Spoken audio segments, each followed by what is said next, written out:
दोस्तों, आखिर बुढ़ापे में अपनी औलाद साथ क्यों छोड़ देती है? इसके लिए मैं आपको आज एक गिद्ध की बहुत ही पुरानी कहानी बताता हूँ। आज का वीडियो बिना स्किप हुए सभी को देखना चाहिए, क्योंकि बुढ़ापा तो एक दिन सभी पर हावी होगा। जो आज बच्चा है वो कल युवा हो जाएगा, फिर जवान होकर आगे फिर बुढ़ापा स्वीकार करना ही पड़ेगा, चाहे आप कुछ भी कर लो। इसमें किसी की चालाकियाँ नहीं सुनी जाएगी। ऐसा नहीं कि कोई व्यक्ति अधिक धनवान है तो वह कुछ रिश्वत देकर अपना बुढ़ापा को टाल देगा। ऐसा नहीं कि कोई बंदा बहादुर है, उससे डरते हैं तो बुढ़ापा डर से उसके पास नहीं आएगा।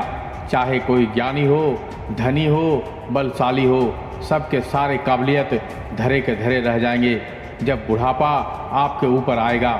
इसलिए यह जानकारी सबको ध्यान से सुननी चाहिए। इस वीडियो से यही जानकारी मिलेगा कि औलाद बुढ़ापे में साथ क्यों छोड़ जाती है।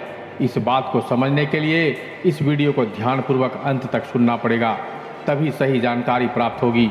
जंगल में एक बट का वृक्ष था। उस वृक्ष पर अनेकों प्रकार के पक्षी दिन भर कलरव करते रहते थे, या यूँ कहें कि पूरे जंगल के पक्षी वह वृक्ष पर विश्राम करने के लिए आते रहते थे।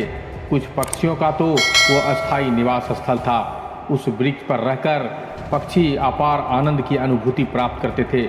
कहते हैं कि हम जब किसी स्थान पर कुछ व्यक्ति के साथ एक लंबे समय तक रहते हैं तो हमें उससे लगाव हो जाता है। इसी तरह उस वृक्ष पर रहने वाले सभी पक्षियों को उस वट वृक्ष से मोह हो गया था। एक दिन की बात है, पूरा जंगल में सूखा पड़ गया। कई सालों से जंगल में वर्षा नहीं हुई थी। जंगल के पूरा वृक्ष सूखकर मुरझाने लगे। वह वृक्ष भी पानी के चलते सूखने लगा। समस्त पक्षी धीरे धीरे करके उस वृक्ष को छोड़कर जाने लगे। जब वृक्ष पूरी तरह से सूख गया, उसके पत्ते और डालियां टूटकर गिरने लगी, तो उस वृक्ष पर रहने वाले सारे पक्षी वृक्ष को छोड़कर किसी दूसरे स्थान पर चले गए। केवल एक बूढ़ा गिद्ध उस वृक्ष पर अकेला रह गया। उसने देखा कि वृक्ष पर रहने वाले सारे पक्षी एक एक करके वहाँ से जा चुके हैं। कुछ पक्षियों ने उस बूढ़े गिद्ध से भी साथ चलने को कहा, परंतु बूढ़े गिद्ध ने जाने से मना कर दिया। बूढ़े गिद्ध ने सोचा कि मेरा जन्म इसी पेड़ पर हुआ है और इसी पेड़ पर मैं खेल कूद कर बड़ा हुआ हूँ। मेरे जीवन के सारे सुख मुझे इसी बट वृक्ष से मिले हैं, और आज इसके ऊपर विपत्ति आई है तो मैं इस विपत्ति से इसे छोड़कर अकेला कैसे चला जाऊँ। इस वृक्ष ने मुझे पाल पोस कर बड़ा किया है, दुख सुख में मेरा साथ दिया है। मैं इस वृक्ष का ऋणी हूँ। मैं मरकर भी इस वृक्ष को छोड़कर नहीं जाऊँगा।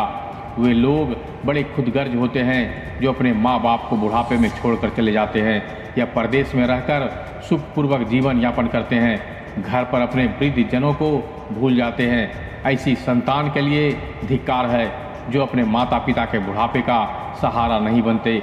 सोचो जरा, तुम जब छोटे थे तब तुम्हारे माँ बाप ने तुम्हारा साथ छोड़ा क्या? क्या तुम सब बीमार हुए तो तब तुम्हें परेशान होकर कहीं भाग गए क्या? तुमने किसी से झगड़ा किया और तुम संकट में पड़ गए तो क्या तुम्हारे माँ बाप तुम्हें अकेले छोड़ा था? जब उसके मन में किसी अच्छी चीज़ को खाने की इच्छा उत्पन्न हुई तब उन्होंने वो चीज़ तुम्हें छोड़कर कभी अकेले में खाई थी क्या? आज माँ बाप बूढ़े हो गए हैं तो तुम्हें उनसे ही घृणा होने लगी है। तुम्हारे लिए उन्होंने इतना किया कि तुम उनके लिए इतना भी नहीं कर सकते हो कि बुढ़ापे की लाठी बन जाओ। दोस्तों, बंधु, बूढ़े गिद्ध ने मरते दम तक वृक्ष का साथ न छोड़ने की कसम खाई।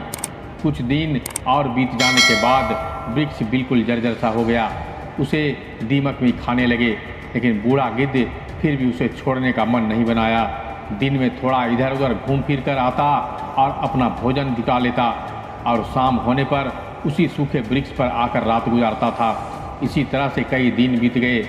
जो पक्षी उसे छोड़कर दूसरे स्थान पर चल गए थे, उन्होंने सोचा कि गिद्ध अभी भी उसी सूखे वृक्ष पर रहता है, क्यों न हम सब मिलकर उसके पास चलकर उन्हें समझा बुझाकर अपने साथ ले आएं। यही सोचकर कुछ पक्षी बूढ़े गिद्ध के पास गए और उन्हें अपने साथ चलने का निवेदन किया।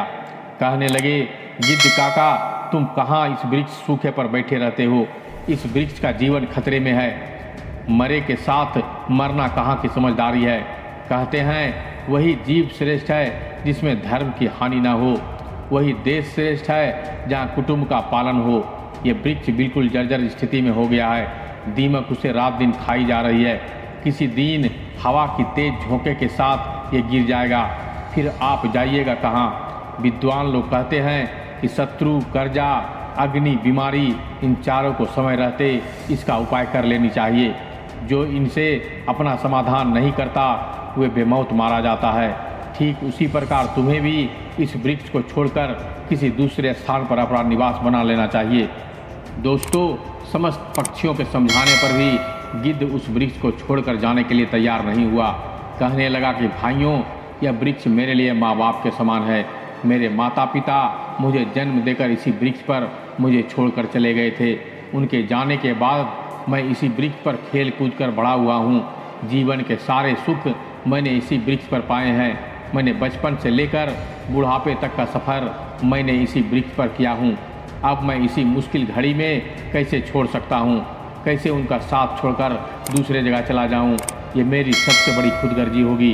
कहते हैं सेवक और शरणागत, जो ये कहता है कि मैं आपका ही हूँ, इन लोगों को संकट पड़ने पर भी नहीं छोड़ना चाहिए।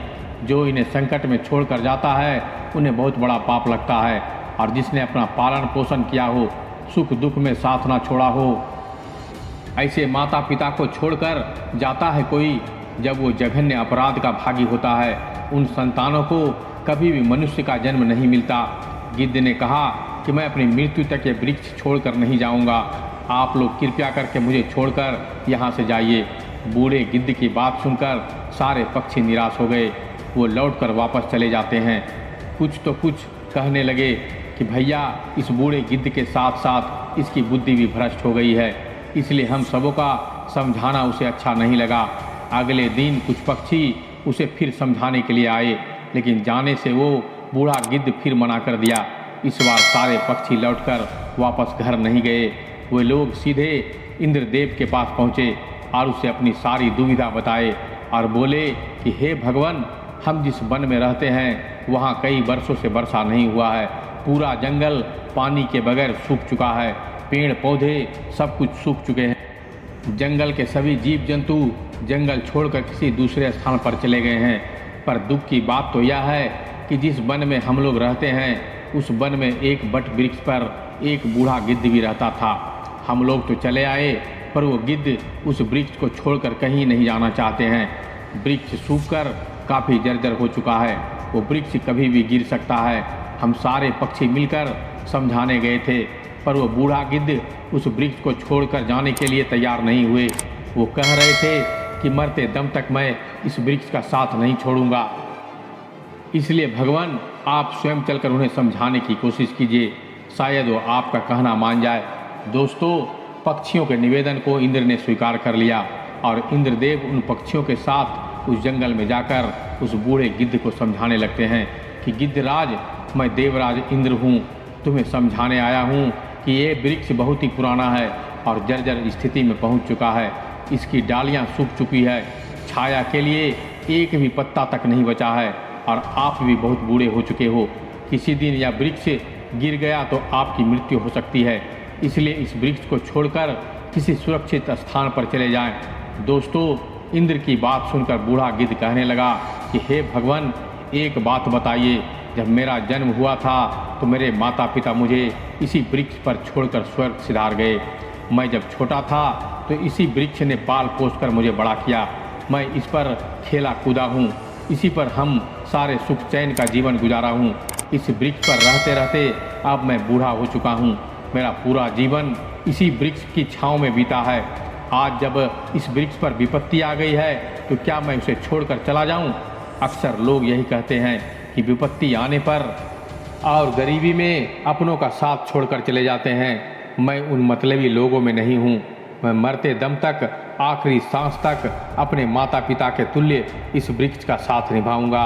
ऐसा अद्भुत प्रेम देखकर इंद्र बहुत खुश हो जाते हैं। कहते हैं कि गिद्ध, मैं तुम्हें वरदान देना चाहता हूँ और मांगो तुम्हें क्या वरदान चाहिए। तब गिद्ध कहता है कि हे भगवान, यदि आप मुझे कुछ देना चाहते हैं तो मुझे वरदान नहीं चाहिए।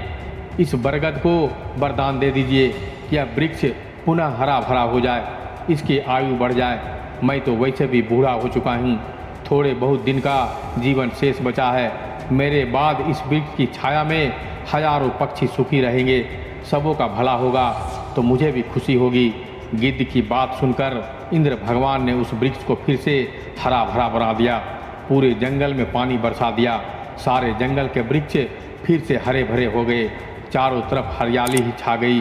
जो जीव जंतु पशु पक्षी जंगल छोड़कर जा चुके थे वे फिर से उसी जंगल में लौट आए। सारे पक्षी उसी वट वृक्ष में आकर जीवन यापन करने लगे। सब पक्षी उस बूढ़े गिद्ध का खूब सेवा सत्कार करने लगे, उनके लिए भोजन पानी सब वही लाकर देते थे। दोस्तों, इस प्रकार गिद्ध का शेष जीवन सुखपूर्वक बीत गया। हमें भी इस कहानी से सीख लेनी चाहिए कि अपनों के बुरे वक्त में साथ नहीं छोड़ना चाहिए। खास करके जिसने आपको जन्म दिए हैं, उस माँ का और पालन पोषण करने वाले उस पिता का, वो आपके जीवन दाता है। आपको पाल पोस कर बड़ा करने में उन्होंने बहुत तकलीफ़ों का सामना किया है। उनके बुढ़ापे में यदि आप सहायक नहीं बन पाए तो वो जीवन किसी काम का नहीं है। तो दोस्तों, इस वीडियो से आप सबको अगर कोई सीख मिली हो और अगर वीडियो पसंद आई हो तो वीडियो को लाइक शेयर और कमेंट जरूर कीजिएगा। और अगर मेरे चैनल से जुड़ना चाहते हैं तो इसे सब्सक्राइब कर लीजिएगा, बेल नोटिफिकेशन को ऑन कर लीजिएगा। तो मिलते हैं एक और ज्ञान भरी बातों के साथ अगले वीडियो में। तब तक के लिए धन्यवाद।